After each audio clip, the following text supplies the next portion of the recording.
Azimio la Umoja has affirmed their three-day anti-government protests are still on. Since the onset of the protests, 17 lives have been lost and massive destruction of property has been witnessed. As of Wednesday 19, the draws closer, shocking revelations foretell the looming showdown. The President and the Interior Cabinet Secretary also issued a stern warning that no protest will be allowed. The violence witnessed in the last week's protest has got the attention of the United Nations as well.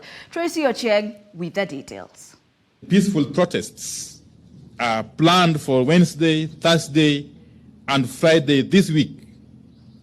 The opposition held a parliamentary group meeting at Jaramogi Oginga Odinga Foundation, led by Minority Leader Honorable Opiyo Wandayi, asserting that the protests scheduled for Wednesday are on. This despite terse warnings from President Ruto and top officials from the Kenya Kwanza government. Na mimi nataka niwahakikishia wa Kenya, we will mobilize every resource to protect the property, the lives, the interests of every Kenyan. There will be no obstruction of businesses, and there will be no loss of life and destruction of property on Wednesday, on Thursday, on Friday, or any other day. The anti-government protests that saw 17 people lose their lives has amassed interest from the United Nations, which has condemned the excessive use of force by the police. Transparent investigations into these deaths and injuries.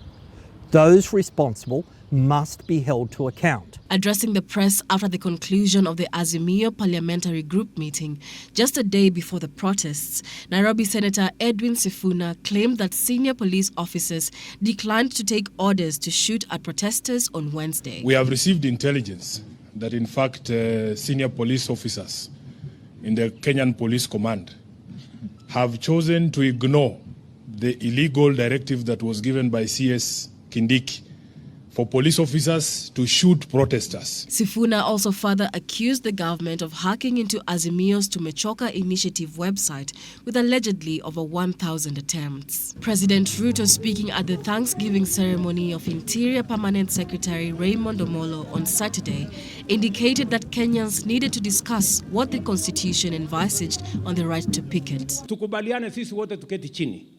Tukubaliane maandamano. Tairi ngapi itachomwa? Magari ngapi itachomwa? Ni kitu gani itafanyika?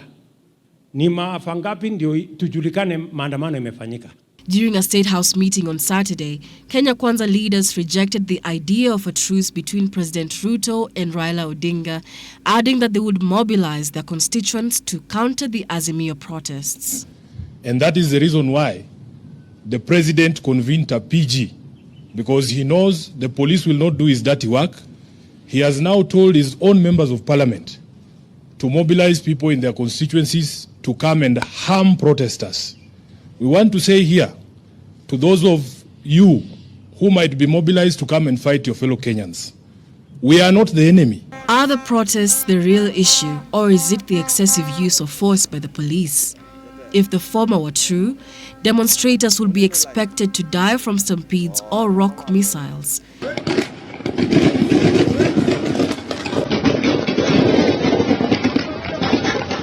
And with the president calling for a revision of the right to protest, what does this say of the oath he swore to defend and uphold the Constitution of Kenya?